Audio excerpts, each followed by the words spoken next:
Have you ever wondered why it's so easy to tell everyone else that they're enough, but when it comes to you, it almost feels impossible to believe? Why you can give grace and compassion to everyone else, but the second you slip up or you make a mistake or you fall short of your goals, you're the first person to tear yourself apart. That is what I want to talk about today. If you've ever thought, I should be further along by now, or I don't even know what I want anymore, or I have so much to be grateful for, so why do I still feel like this? I invite you to lean in for just a moment because it's not that you're ungrateful. It's not that you're lazy or stuck. It's that somewhere along the way, you started believing your worth was tied to how much you could do for others, or who you had to be to keep others happy, or what you had to accomplish to make sure that you were enough. And maybe, just maybe, no one ever showed you how to measure this in any other way. If this is adding value, I invite you to hit the like and subscribe button for more. I want to be real with you for just a moment.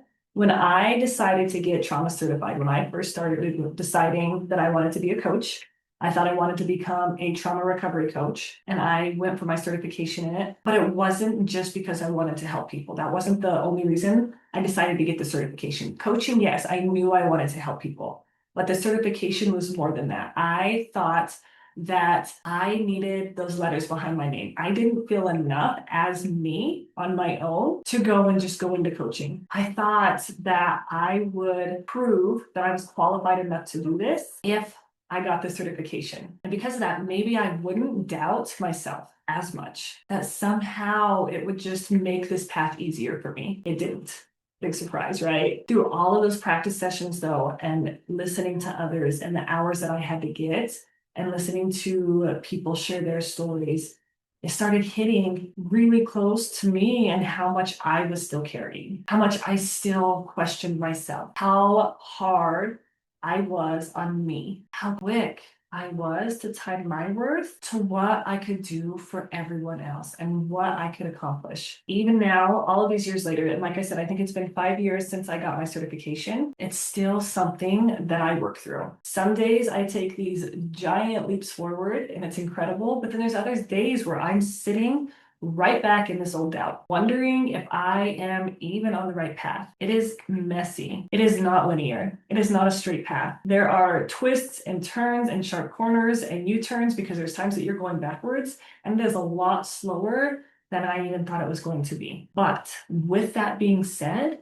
I will also say it's worth it, because every time I catch that thought, the one that says that I'm not doing enough or being enough or I need to prove something, and I choose to question it instead of believe it, that is what's breaking old patterns. That is what healing actually looks like. It's not this perfect before and after, not some shiny story with this big pretty bow on top. It's catching the thought in the middle of an ordinary day and deciding that that thought does not get to run or ruin your day anymore. Most of what you believe about yourself was locked in long before you even knew how to question it. All right. The research says by the time we were 8 years old, most of our core beliefs about who we are and what we're allowed to want are already set in by the time we're 8. So if you grew up where you felt that love had to be earned, where you were only praised when you did things right, where your value was tied to what you could give or how you made others feel, it really makes sense as to why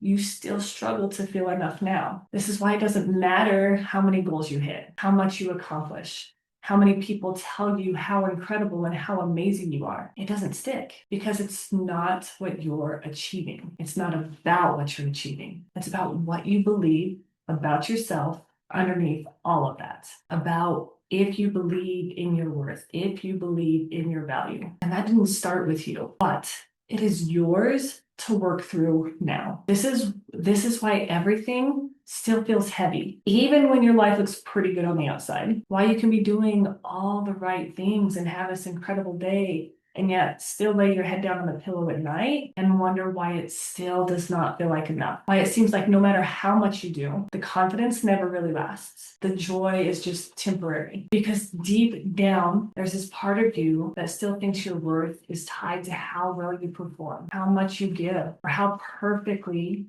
you keep it all together. That's not who you are. That's who you learn to become so you could feel safe. And there's a very big difference between the two. And the more you keep tying your worth to what you do, the more it keeps you from actually being who you are. It keeps you from the kind of peace you've always wanted, but didn't think you deserved. So, as always, I want to give you something small to try because rebuilding your sense of worth doesn't happen through doing more. It starts by slowing down, being present, and asking yourself better questions. So, next time you hear one of those old thoughts pop up, the ones that tell you that you're not enough, or that you should be further along, or you should be accomplishing more, I want you to pause right there in that moment. I want you to ask yourself, I want you to challenge those thoughts and ask yourself, who taught me that? Where did I learn that my worth is something that I have to earn? Is that really my voice? Or did I pick it up from someone who was hurting too? Because most of the time it came from people who didn't even know how to love themselves. And maybe it's time to stop letting their voice be the one that decides what's true for you. If this is hitting close to home, if you're tired of living like your worth is something you have to prove every day, I want to invite you to start working through this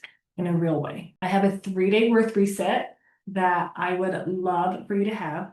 It's a free reset, a free 3-day course. It's gentle, it's honest, and it's meant to help you really slow down enough to start hearing your voice again. So drop reset in the comments and I will make sure that you get that. If you want to go even deeper and you want a more personalized experience, you can grab my Fearless Foundations roadmap. All you're going to do is fill out some questions, or I send you some questions for you to answer. You answer them openly and honestly. We don't even have to jump on a call together. If you're like me, I am the person that avoids calls, so you don't have to jump on a call with me. You fill in the questionnaire, I review it, I go through it, each question, and then I record a video and send you a PDF back with a roadmap with just things to meet you right where you are right now. All right, so if you want that, or if you're interested in that, drop roadmap for me in the comments. And same thing, I will make sure you get it in your hands, okay? But you were never meant to earn your worth. It was always yours, and it will always be yours. So I encourage you to start living like it, empowering you always.